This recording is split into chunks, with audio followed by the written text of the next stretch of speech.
Hello to all. हम आपकी अब कक्षा 11 इतिहास विषय के अध्ययन को आगे बढ़ाते हुए अध्याय प्रथम समय की शुरुआत को आगे बढ़ाएंगे। आज हम जो पढ़ेंगे वो पेज नंबर 10 पर टॉपिक है मानव के क्रमिक विकास की कहानी।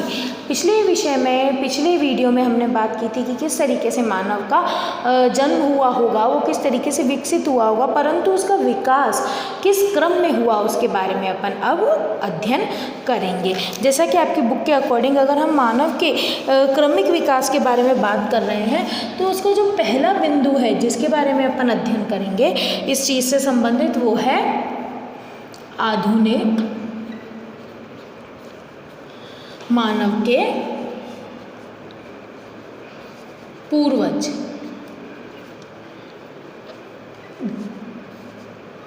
आधुनिक मानव के पूर्वज, पहला बिंदु हम ये पढ़ेंगे कि आधुनिक मानव कौन, यानी हम सब लोग जो अभी के समय में देखे जा रहे हैं उनके पूर्वज कहाँ से आए, किस प्रकार के थे और वो किस तरीके से अभी जैसा मानव दिख रहा है उस रूप में पहुँचे, उसके बारे में अपन यहाँ पर अध्ययन करेंगे। जैसा कि आपको एक चित्र बताया है, उस चित्र के 4 भाग हैं, क ख ग घ। अगर आप आपकी बुक में देख पा रहे हैं पेज नंबर 10 पर, चारों ही भाग में आपको नज़र आ रहा होगा किस तरीके से मानव का जो ये वाला शेप है, मुंह वाला जो हिस्सा है वो किस तरीके से इस रूप तक पहुंचा।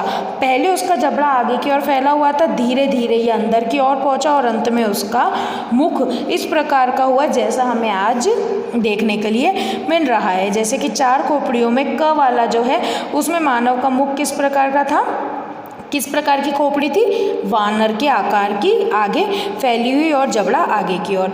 ख वाली जो खोपड़ी है वह ऑस्ट्रेलियोपिथिकस नामक प्रजाति की है और ग वाली होमो इरेक्टस प्रजाति की है। इस टाइप का मानव है जिसमें मानव सीधे खड़े होकर चलना सीख गया था। आपको इनके नाम याद रखने होंगे कि क वाली खोपड़ी किसके रूप की है, वानर की है। बी वाले को क्या कहा गया है आपको, ऑस्ट्रेलोपिथिकस, और जो ग वाला है वो है होमो इरेक्टस के नाम से जाना गया और घ वाली जो खोपड़ी है वो होमो सेपियंस कहलाई, यानी प्राग मानव, जिसे हमने कहा था बुद्धिमान मानव, जो कि हम आज के रूप में देख पा रहे हैं। अब आगे अपन इसके बारे में चर्चा कर रहे हैं। जैसे साइड में एक टॉपिक दिया है प्राइमेट, स्तनपायी प्राणियों के एक अधिक बड़े समूह के अंतर्गत एक उप समूह, यानी वो प्राणी जिनमें स्तन पाए जाते हैं उन प्राणियों में से पाया जाने वाला एक ग्रुप है। इस प्राइमेट उप समूह में वानर, लंगूर और मानव शामिल है। इस समूह के अंदर पहले वो सारे प्राणी जो स्तनपायी है, जानवर, मानव, सब, उसमें से वो ग्रुप जिसके अंदर वानव, लंगूर और मानव रखे गए हैं। इनके शरीर पर बाल होते हैं। बच्चा पैदा होने से पहले अपेक्षाकृत लंबे समय तक माता के गर्भ में पलता है। तीनों ही श्रेणियों में माताओं में बच्चों का दूध पिलाने के लिए ग्रंथियाँ होती हैं, तीनों ही प्रकार के जीवों में जिनकी बात अभी अपन कर रहे हैं। और प्राइमेट प्राणियों के दांत भिन्न भिन्न किस्मों के होते हैं, यानी मानव के दांत अलग हैं, लंगूर के अलग हैं और वानर के अलग हैं। आपको ये पता होना चाहिए प्राइमेट क्या है और उसका तात्पर्य क्या है। ठीक है, जिस प्रकार से अब अपन वापस से उन खोपड़ी की रचना की ओर जाएंगे कि ये खोपड़ी की रचना के बारे में जैसे अपन ने अभी क्रमिक विकास की कहानी को चित्र के द्वारा समझने की कोशिश की, उसके बारे में पढ़ा भी, तो हमें इसमें भी काफ़ी तरीके के संशोधन देखने के लिए मिले, क्योंकि अलग अलग इतिहासकारों ने अलग अलग जो रिसर्च की उसके आधार पर इस रचना और इस विकास को अपने आधार पर समझाने की कोशिश की थी। जैसे मानव विकास के क्रम को 360 से 240 लाख वर्ष पहले तक खोजा जा सकता है। ठीक है, कभी कभी हमारे लिए इतने लंबे समय के विस्तार की कल्पना करना बहुत कठिन है, यानी ये माना गया है कि मानव का जो विकास है वो 360 से 240 लाख वर्ष पूर्व हो चुका है। पर अपन को इतने पुराने समय के बारे में अगर अध्ययन करना हो, मानव का विकास कैसे हुआ है, क्या हुआ है, तो वो थोड़ा कठिन काम हो जाएगा।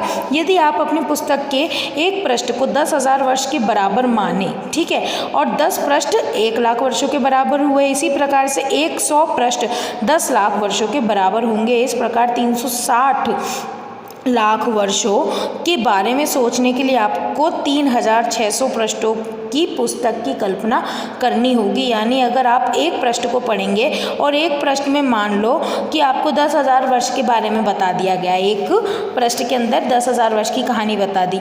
इस तरीके से अगर अपन को 360 लाख वर्षों के बारे में पढ़ना होगा तो कितने प्रश्न पढ़ने पड़ेंगे? 3600।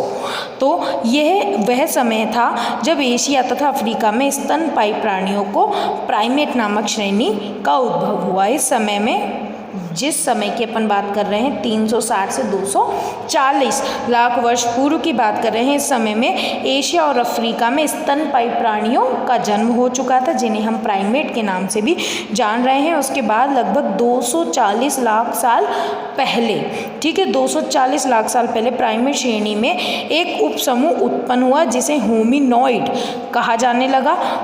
इस उपसमूह में होमिनॉइड में कौन कौन थे? वानर, जिन्हें एप कहा जाता था, ये शामिल थे। फिर बहुत समय बाद लगभग 56 लाख वर्ष पूर्व, है ना, हम पहले होमोनिड प्राणियों के अस्तित्व का साक्ष्य मिला है। ठीक है, यहाँ पर आपको ये बताया गया है कि 360 से 240 लाख वर्ष पूर्व किस तरीके के प्राणी पाए गए और 56 लाख वर्ष पूर्व कैसे और 240 लाख वर्ष पूर्व कैसे प्राणी पाए गए और उन्हें क्या नाम दिया गया। उसके बाद में आगे अपन पढ़ते हैं और समझने की कोशिश करते हैं। आपको बताया होमोनिड वर्ग होमोनॉइड उपसमूह से विकसित हुआ है। इनमें अनेक समानताएं पाई जाती है लेकिन कुछ बड़े अंतर हैं। यानी ये वो प्रजाति है जो देखने में काफ़ी एक सी है, बहुत सारी समानताएं हैं, पर इनके अंदर अंतर भी बहुत सारे हैं। बस आपको ये याद रखना है, ये सारे स्तनपायी हैं यानी फीमेल हैं। ठीक है, होमोनॉइड का मस्तिष्क होमिनिडो की तुलना में छोटा था। होमिनिडो से इनका मस्तिष्क छोटा था। वे चौपाए थे यानी चारों पैरों के बल चलते थे। समझ में आई बात? लेकिन उनके शरीर का अगला हिस्सा, अगले दोनों पैर लचकदार होते थे, यानी शरीर का आगे वाला जो हिस्सा था वो ज़्यादा लचकदार हुआ करता था। इसके विपरीत होमिनिड सीधे खड़े होकर के दो पैरों के बल चलते थे।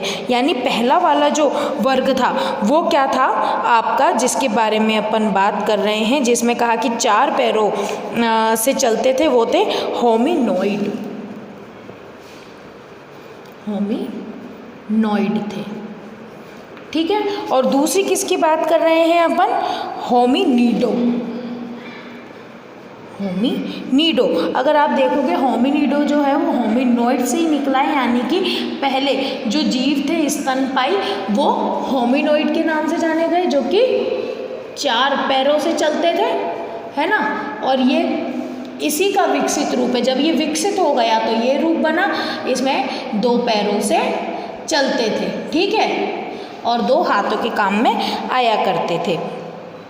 ठीक है, इस और आगे इसके बारे में अपन बात करते हैं। इनके हाथ विशेष किस्म के होते थे जिसकी सहायता से वो औजार बना सकते थे और इसका इस्तेमाल भी कर सकते थे, ये वाले। ठीक है, क्योंकि दो पैर और दो हाथ फ्री हो गए, पहले वाले में चारों पैर के रूप में ही काम आते थे। अब वो औजार बनाना और उसे इस्तेमाल करना सीख गए थे, जिसके बारे में अपन आगे बात करेंगे।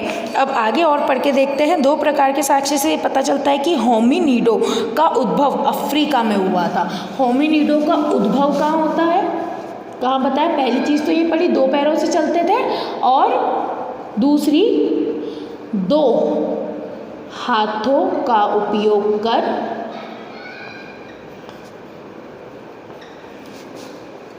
औजार बनाना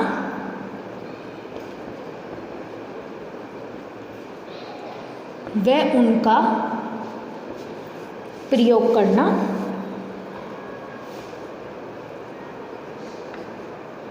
सीख गए थे।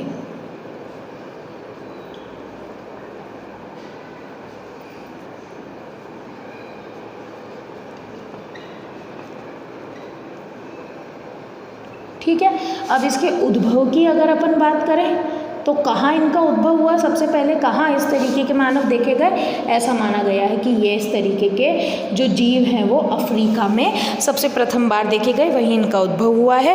पहला तो ये कि अफ्रीकी वानरों यानी एप का समूह होमोनिडो से बहुत गहराई से जुड़ा है। दूसरी, सबसे प्राचीन होमोनिड जीवाश्म जो ऑस्ट्रेलियोपिथिकस वंश के हैं पूर्वी अफ्रीका में पाए गए थे। ठीक है, उनका समय कितना बताया? 56 लाख वर्ष पूर्व।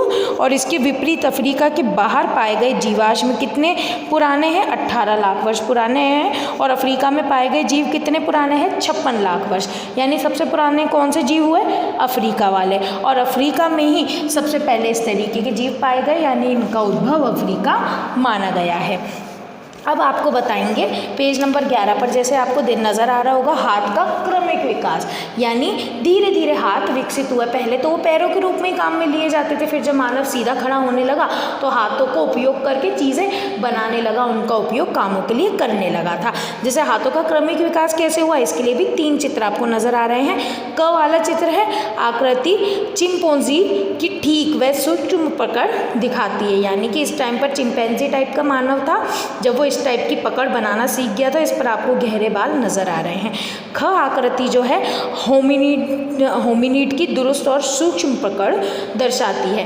पहले वाले में केवल वो मोटी चीज़ें पकड़ पाता था, ख वाले से हमें पता चल रहा है कि अब वो सूक्ष्म चीज़ें भी पकड़ पा रहा है। और ग आकृति मनुष्य के हाथ जैसी ही है, जैसे मनुष्य का पावर है, जैसे अपन अपने हाथों से उंगलियों से काम कर सकते हैं, उंगलियों से भी चीज़ें पकड़ सकते हैं, हाथ को मूव करके काफ़ी सारे काम कर सकते हैं, वैसा ही ये काम था और इसी तरीके का उपयोग करना सीख गया था। आगे अपन देखते हैं, होमोनिडिस और होमिनिडेस निडेई नामक परिवार के सदस्य होते थे। इस परिवार में सभी रूपों के मानव प्राणी शामिल हैं। होमिनिड समूह की अनेक विशेषताएं हैं, जैसे मस्तिष्क का, यहाँ पर अंडरलाइन करेंगे होमोनिड समूह की विशेषता, होमोनिड समूह की विशेषता, यहाँ मैं ये टॉपिक लिख रही हूँ विशेषता। इसके आगे के जितने भी पॉइंट है आप खुद लिखेंगे, मैं टिक करवा रही हूँ आपकी बुक में। पहली विशेषता क्या है इसकी, कि मस्तिष्क का बड़ा आकार था। दूसरा, पैरों के बल सीधे खड़े होने की क्षमता आ गई थी। तीसरा, 2 पैरों के बल चलना सीख गए थे। हाथ की विशेष क्षमता, ये चौथा है। और औजार बनाना सीख गए थे, इनका इस्तेमाल करना सीख गए थे। 4 विशेषताएं हमने इसकी देखी। होमोनिडो को आगे कई शाखाओं में विभाजित किया गया। इसकी शाखाओं को जीनस कहते थे। जीनस का क्या मतलब है, वंश शब्द का प्रयोग किया। जैसे अपन बोलते हैं ना सूर्यवंश, चंद्रवंश, यानी होमोजीनस जब मानव बन गया पूरी तरीके से तो उसे अलग अलग वंशों में विभक्त कर दिया गया। यानी 5 पॉइंट से संबंधित क्या है, होमोजीनस की शाखाएं, जिन्हें क्या कहते थे, जिन्हें अपन जीनस यानी वंश कहते थे। ठीक है ना, ये आपको याद रखना है। अलग अलग वंशों के नाम से जाने गए। इन शाखाओं में ऑस्ट्रेलियोपिथिकस और हेमो अधिक महत्वपूर्ण थे। ये 2 प्रकार की महत्वपूर्ण शाखाएं, यहाँ भी आप अंडरलाइन करोगे। और जीनस का मतलब क्या है, ये आपको चित्रों के नीचे दिख रहा होगा, इधर भी आप टिक कर लोगे। होमोनॉइड का अर्थ बताया, बंदरों के कई तरीके से भिन्न होते थे। उनका शरीर बंदरों से बड़ा और उनकी पूंछ नहीं होती थी। होमोनिडो के विकास और निर्भरता की अवधि भी अधिक लंबी होती थी, इधर आप टिक कर लेना। इसके बाद में आपको ये बताया है जो आपको 2 शाखाएं बताई है इसकी, एक तो है ऑस्ट्रोलोपिथिकस और दूसरी है होमो। इसके बीच में क्या अंतर था कि ऑस्ट्रोलोपिथिकस जो था, होमो के बीच कुछ बड़े अंतर हैं उनके मस्तिष्क के आकार के आधार पर, जबड़े और दांतों के संबंध के आधार पर। ऑस्ट्रेलोपिथिकस के मस्तिष्क का आकार होमो की अपेक्षा बड़ा होता था और जबड़े अधिक भारी होते थे, दांत भी ज़्यादा बड़े होते थे, इधर आप अंडरलाइन कर लेंगे। ये किसका डिफरेंस बताया आपको, ऑस्ट्रेलियोपिथिकस और होमो के बीच का। और ये दोनों कौन थे, ये दोनों शाखाएं थी। किसकी शाखाएं थी, होमिनिडो की शाखाएं थी। ठीक है, अब अपन आगे बात करते हैं। दरअसल इन प्रजातियों को वैज्ञानिकों द्वारा जो नाम दिए गए हैं वह सभी लातीनी और यूनानी भाषाओं में दिए। लैटिन और यूनानी भाषा में सारे नाम दिए, इसलिए थोड़े से ये अजीब से हमें लग रहे हैं क्योंकि हमारी हिंदी भाषा से ये विपरीत है। उदाहरण के लिए ऑस्ट्रेलियोपिथेकस नाम लातीनी भाषा से लिया है, जो कि ऑस्ट्रल और यानी उसका मतलब क्या है, दक्षिणी, और यूनानी भाषा शब्द पिथिकस यानी वानर से मिलकर बना। इसका अर्थ क्या हुआ, दक्षिणी वानर। यहाँ आप अंडरलाइन करेंगे, इससे हमें पता चलेगा कि ऑस्ट्रेलोपिथिकस का मतलब क्या है। इधर आप विशेष अंडरलाइन करना, मैं लास्ट में क्वेश्चन में भी लिखवाऊंगी, उसका आंसर यही है। आप फिर कंफ्यूज होगे कि इसका आंसर कहाँ है, यही इसका आंसर है, आप टिक कर लो। अभी मैं क्वेश्चन लिखवाऊंगी जब आप मैच कर लेना।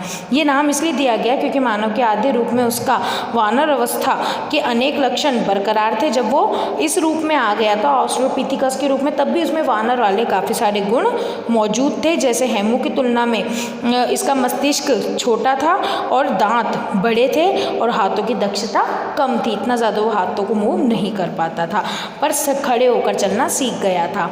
ठीक है, इसके बाद में इसकी ही कुछ विशेषता आगे कंटिन्यू करते हुए बताया है कि खड़े होकर चलना सीख गया था, पर बहुत ज़्यादा अच्छे ढंग से वो चल नहीं पाता था, क्योंकि वह अभी भी अपना बहुत सा समय पेड़ों के आसपास गुजारता था, इसलिए उसे पेड़ों पर जीवन जीने के लिए काफ़ी सारी चीज़ों का उपयोग करना पड़ता था और वैसी ही विशेषताएं उसके अंदर पाई जाती थी। ठीक है, अब आपको एक जो ऑस्ट्रेलोपिथिकस या ओल्डुवई गॉर्ज की एक खोज है, 17 जुलाई 1959 में ये खोज की गई थी कि ऑस्ट्रेलोपिथिकस मानव कैसा था और वो किस तरीके से रहा होगा। उसकी जो खोज की है किसने की है?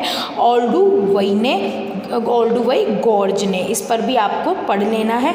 सर्वप्रथम 20वीं सदी के प्रारंभिक वर्षों में एक जर्मन तितली संग्राहक द्वारा खोजा गया था, लेकिन आगे चल करके ये है ओल्डुवई नाम मेरी और लुइस लीकी के साथ गहराई से जुड़ गया, जिन्होंने 40 वर्ष से भी अधिक समय तक शोध कार्य किया और मेरी लीकी ने ही ओल्डुवई और लेतोली में पुरातात्विक खुदाई कार्यों की देखभाल की थी और वहाँ की गई अनेक रोमांचक खोजों में उनके हाथ जो लगा है, काफ़ी चीज़ें उनके थ्रू ही की गई हैं। लुइस लीकी ने अपनी इस उद्भट खोज का वर्णन इस प्रकार से किया है कि उस दिन सवेरे जब मैं उठा तो मुझे सिर में दर्द और हल्का बुखार महसूस हो रहा था। अच्छी तो इच्छा तो नहीं थी, पर मुझे शिविर में ही रहना पड़ा, क्योंकि जब दोनों में से मैं काम पर नहीं जा रहा था, लेकिन मेरे लिए काम पर जाना ज़रूरी हो गया था। हमें अपना काम पूरा करने के लिए सिर्फ 7 सप्ताह का ही समय मिला था, जो जल्दी बीत रहा था। इसलिए मेरी अपने दोनों कुत्तों और सैली और टूट्स के साथ खुदाई पर चली गई और मैं बेचैन होकर पीछे शिविर में रह गया था। कुछ समय बाद शायद मेरी झपकी टूटी तो मैंने लैंड रोवर की आवाज़ सुनी। वह बड़ी तेज़ी से शिविर की ओर दौड़ा और मुझे पल भर के लिए एक सपना सा आ गया। मुझे लगा कि मेरी को किसी जहरीले बिच्छू ने काट लिया है। वहाँ सैकड़ों की तादाद में बिच्छू थे अथवा किसी सांप ने डस लिया और कुत्तों की नज़र से बच निकला होगा।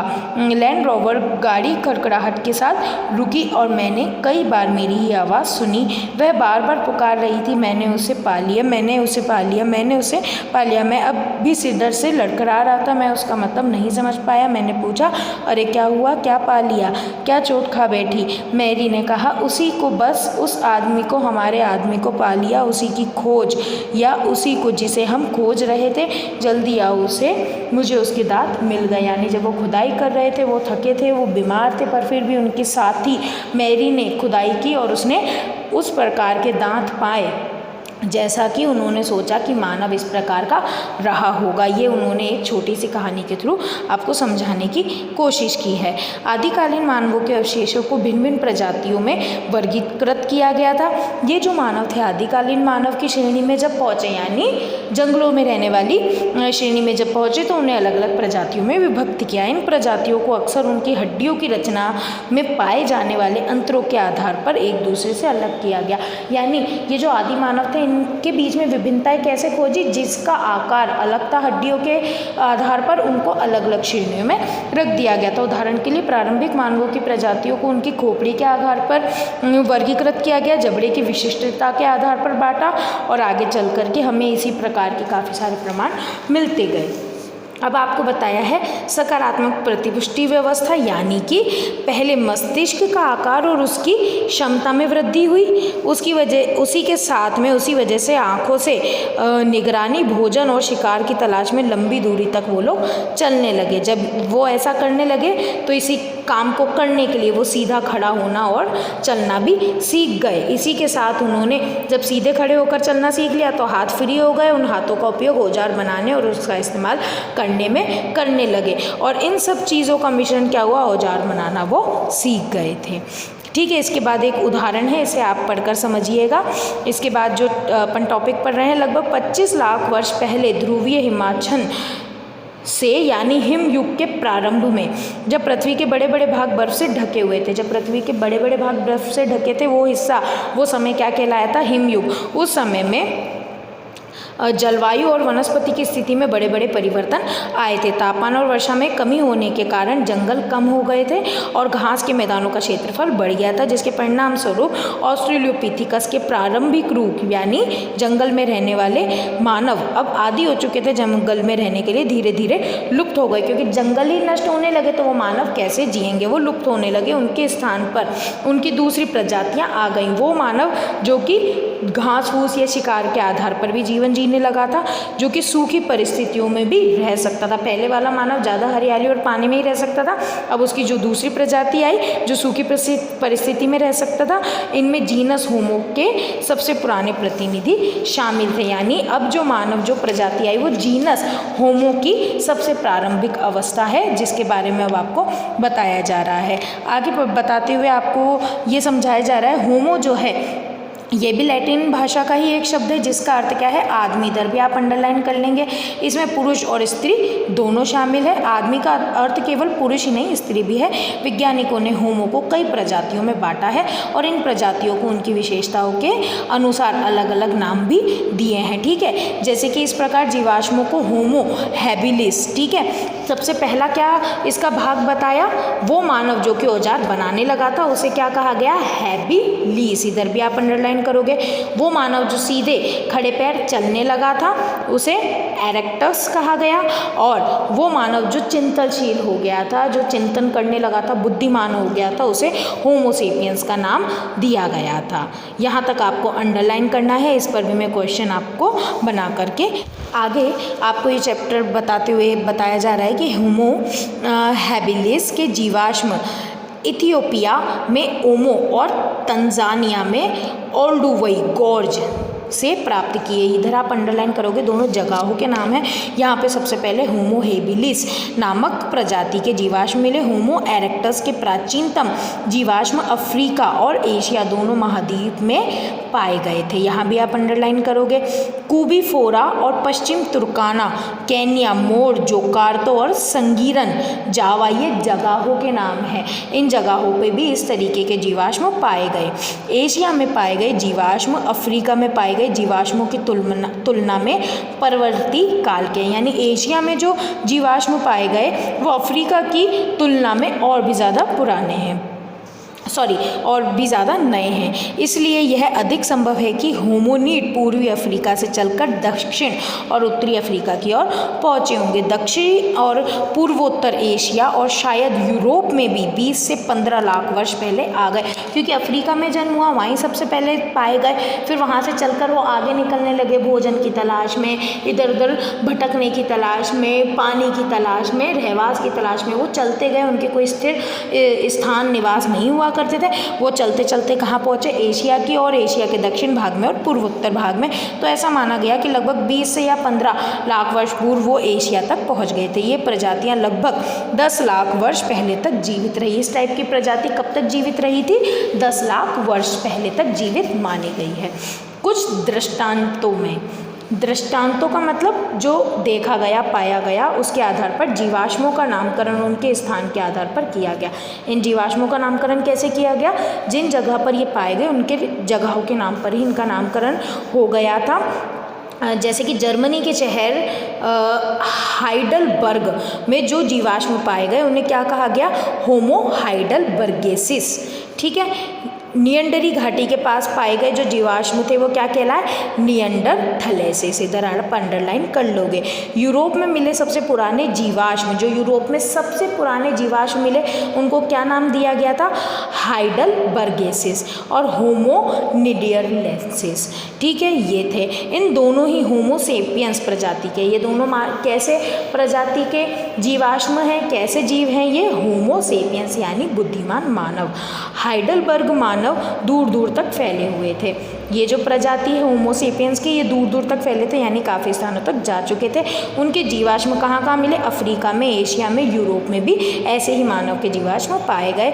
नियंडरथल मानव मोटे तौर पर 1,30,000 और 35,000 वर्ष पूर्व तक यूरोप और पश्चिम मध्य एशिया में रहा करते थे। इतने समय पहले वो रह करते थे। वे पश्चिम यूरोप में लगभग 35,000 वर्ष पहले अचानक विलुप्त हो गए, यानी वो इतने समय से रह रहे थे, कोई प्राकृतिक आपदा या किसी और कारण की वजह से 35,000 वर्ष पूर्व वो एकदम से गायब हो गए थे। सामान्यतः ऑस्ट्रेलियोपिथिकस की तुलना में होमो का मस्तिष्क बड़ा था। इसका मस्तिष्क ऑस्ट्रेलियोपिथिकस से बड़ा था। जबड़े बाहर की ओर कम निकले हुए थे, ठीक है। दांत छोटे थे यानी अंदर थे, यानी अभी मानव जैसा आज है उसका रूप ले रहा था। उनके मस्तिष्क के आकार में वृद्धि को अधिक बुद्धिमत्ता और बेहद याददाश्त से जोड़ा गया, यानी उनका मस्तिष्क का जो आकार बढ़ा तो ये माना गया कि वो ज़्यादा स्टोरेज करने लगे, ज़्यादा उनकी जो बुद्धिमत्ता, इंटेलिजेंसी और उनकी याददाश्त बढ़ने लगी। जबड़े और दांतों में जो परिवर्तन हुआ उसकी वजह से उनके खान पान में भी परिवर्तन पाया जाने लगा। इस तरीके से होमो जो थे वो आज के मानव जैसी समानताएं ज़्यादा रखते थे। ऑस्ट्रेलियोपिथिकस वानर रूप की समानताएं ज़्यादा रखते थे। या अपन कहें कि ऑस्ट्रेलियोपिथिकस प्रजाति का विकसित रूप होमो था। अब आप देखो कि विश्व में मानव प्रजातियों का निवास कहाँ कहाँ था। 50 से 10 लाख वर्ष पूर्व अफ्रीका के सहारा के आसपास प्रदेश में मानव रहता था। कौन कौन सा रहता था? ऑस्ट्रेलियोपिथिकस, प्रारंभिक होमो और होमो इरेक्टस। इसी तरीके से जो पूरी सारणी दी है आपको दिख रहा होगा कब से कब तक कहाँ पर मानव रहता था और वो मानव कौन सी प्रजाति से संबंधित था, ठीक है। तो अब यहाँ मैं आपका ये टॉपिक ख़त्म कर रही हूँ। नेक्स्ट वीडियो में हम आगे के टॉपिक को कंटिन्यू करेंगे, जो कि टॉपिक है आपका मानव के क्रमिक विकास की कहानी का दूसरा बिंदु। पहला बिंदु अपन ने आज किया है आधुनिक मानव के पूर्वज, दूसरा बिंदु है आधुनिक मानव, वो किस तरीके से क्या उसका विस्तार हुआ है वो अपन नेक्स्ट वीडियो में करेंगे। अब मैं यहाँ आपको जितना भी हमने आज पढ़ा है उससे संबंधित कुछ इंपॉर्टेंट क्वेश्चन दे रही हूँ, जो आपके गृह कार्य के प्रश्न हैं वो भी आपको कंप्लीट करने हैं अपनी नोटबुक में। और ये जितने भी नोट्स लिखवाए हैं इनको भी आपको हाथ के हाथ कंप्लीट करना है। और यहाँ मैंने ये जो विशेषताएं कही थी ये भी आपको टिक करा दी थी, वो आपको सारे पॉइंट आपकी नोटबुक के अंदर कंप्लीट करने हैं। तो यहाँ जो आपका सबसे पहला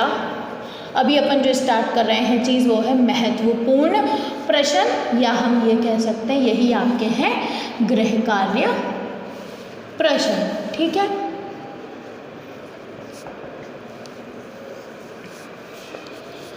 पहला प्रश्न क्या है?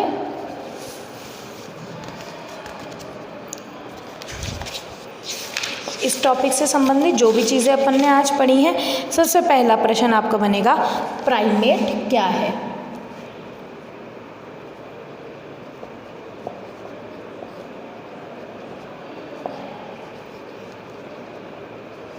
दूसरा प्रश्न होमिनिड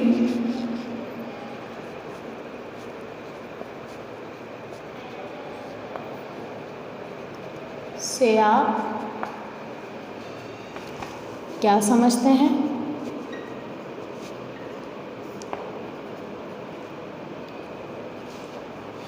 नेक्स्ट क्वेश्चन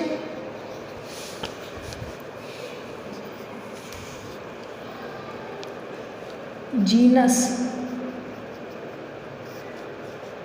से क्या तात्पर्य है? प्रश्न नंबर 4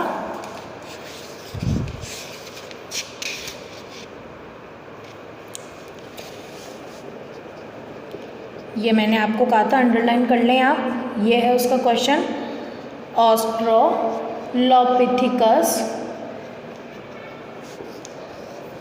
शब्द किस भाषा से बना है?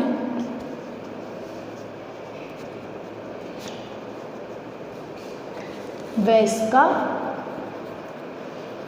क्या तात्पर्य है? ठीक है, ये हैं आपके सारे अति लघुतरात्मक प्रश्न।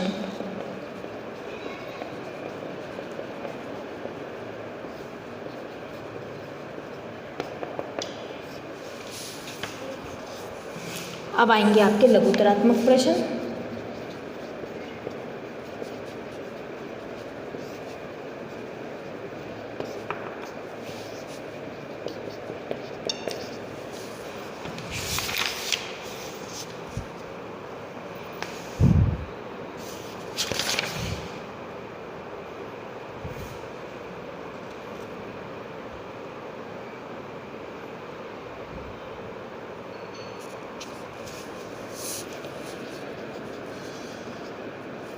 ऑस्ट्रेलोपिथिकस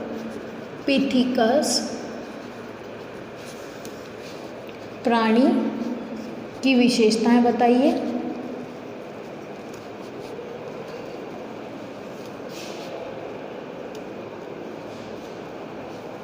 इसका आंसर आपको मिलेगा पेज नंबर 11 से स्टार्ट होकर 12 तक है। नेक्स्ट क्वेश्चन आपका जो है प्रश्न नंबर 6 वो है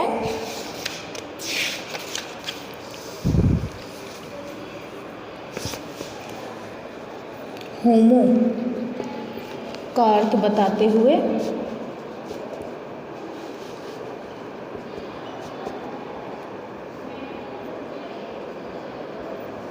इनकी विशेषताएं बताइए।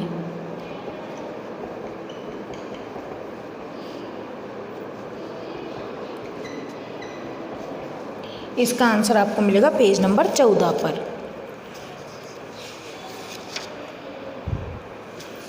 और अंतिम प्रश्न है हाइडेलबर्गेसिस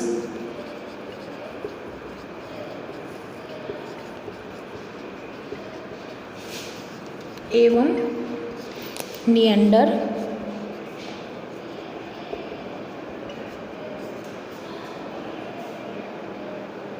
कैलेसेंस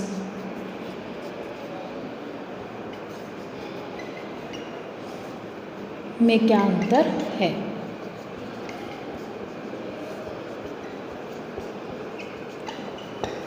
बताइए। ठीक है, सारे 4 प्रश्न अति लघुतरात्मक और 3 प्रश्न लघुतरात्मक प्रकार के हैं। इनको आपको सॉल्व कर लेना है, समझ लेना है और नोट कर लेना है टाइम टू टाइम। यहाँ अपना वीडियो यहीं ख़त्म हो रहा है। आगे के पॉइंट्स को, आगे के अध्याय को अपन अगले वीडियो में कंटिन्यू करेंगे। Thank you.